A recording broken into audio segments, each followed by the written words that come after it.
Right then, still with the topic boosting SMEs with credit digitization, and let's try to wind it up in a format that is more approachable for anyone who's just joining us. How can SMEs be digitized, and what constraints are they going to face with the situation of development and as well as growing of their business?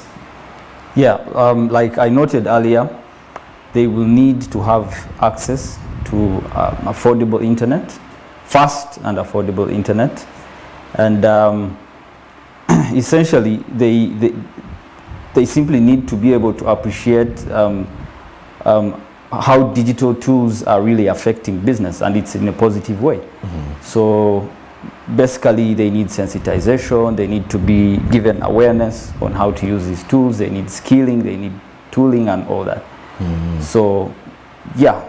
So mainly that. And do strategies to promote the development of SMEs have an impact on their growth?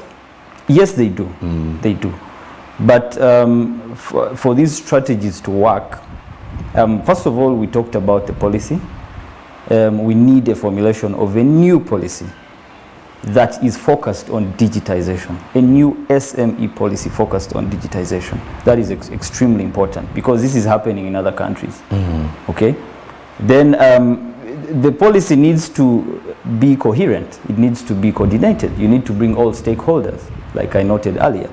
You cannot have a conversation on digitizing SMEs as a regulator, for instance, or as the government, without involving digital entrepreneurs, without involving investors, without involving corporate organizations, you know. So for any policy to work, you have to bring all concerned parties together. So, and that would be a very, very fantastic strategy to make digitization work. Mm. Then implementation is key, very key. For any policy to work around this area, implementation has to be deliberate and it has to be systematic. But for that to happen, all stakeholders need to appreciate the challenges of startups and SMEs. They need to appreciate their challenges, for instance, a lack of access to credit. Mm. Why is that so? And how can we make sure that we appreciate how much these startups need, for instance, you know, at what stage of growth are they, and all that kind of stuff. Then we need to talk about awareness again, like I said, and sensitization. That is a very important strategy. Like I noted earlier, we are working with small businesses. Yes. But you know, most of them are a bit hesitant in taking on the technologies we are trying to educate them about. So what we do as a strategy internally is we create relationships with them. You know, you don't come the first time to a merchant shop and you are telling him about a software. No, okay. You first have a discussion with them. How is business? I mean, I like what you're doing. You know, you introduce yourself officially. The next time you come, you talk about, by the way, do you have a Facebook page? You know, it's like, what's that? How does it help my business? Then you show him a few examples of how it's helping other small businesses. So that is a very important strategy for us to, for all players who are interested in this ecosystem, to develop relationships with small businesses. That is the only way we shall push awareness and sensitization and actually get the results we need to get. Okay. And of course, we've been here seeing a situation where SMEs can actually be promoted or boosted with credit digitization, because it's simply the way to go. And I'll ask Mr. Marvin here to actually give us your final assessments in regards to maybe social end or the topic that we've actually been having. Well, I will stick to the topic. Okay. I think, like I started by saying, digitization generally of SMEs in this country is lagging. And like I said, policy will go a long way, but its implementation will be key.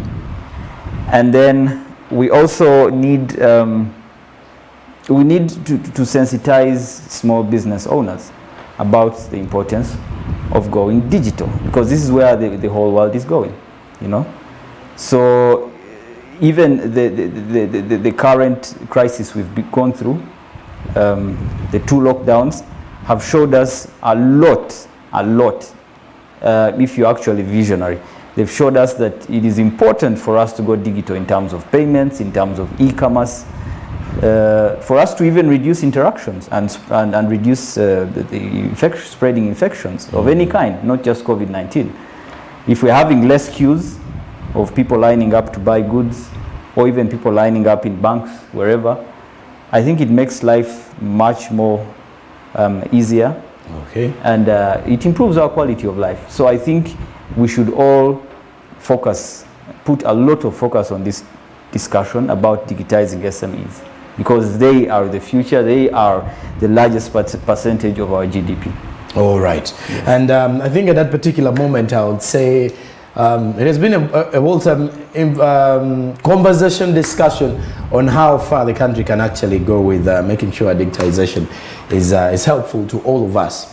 Yes. As well. Yes. And I think to all the SMEs out there, you can literally see of what importance it is for you to actually tap into e-commerce, because with the generation we're in and with the times and ages that we're actually heading into, it is clear enough for you to understand that with even the situations we've been in for the last 18 months, you could agree that you would want to actually tap into the digital spaces, and there are available opportunities for you to actually tap into those opportunities as well. I'm Joram Paul Sonko, and we as Smart Means Business do continue, but at this moment our discussion does end there for SMEs being boosted, or how can we boost the SMEs with credit digitization. Keep it SMB, I'm going to be right back.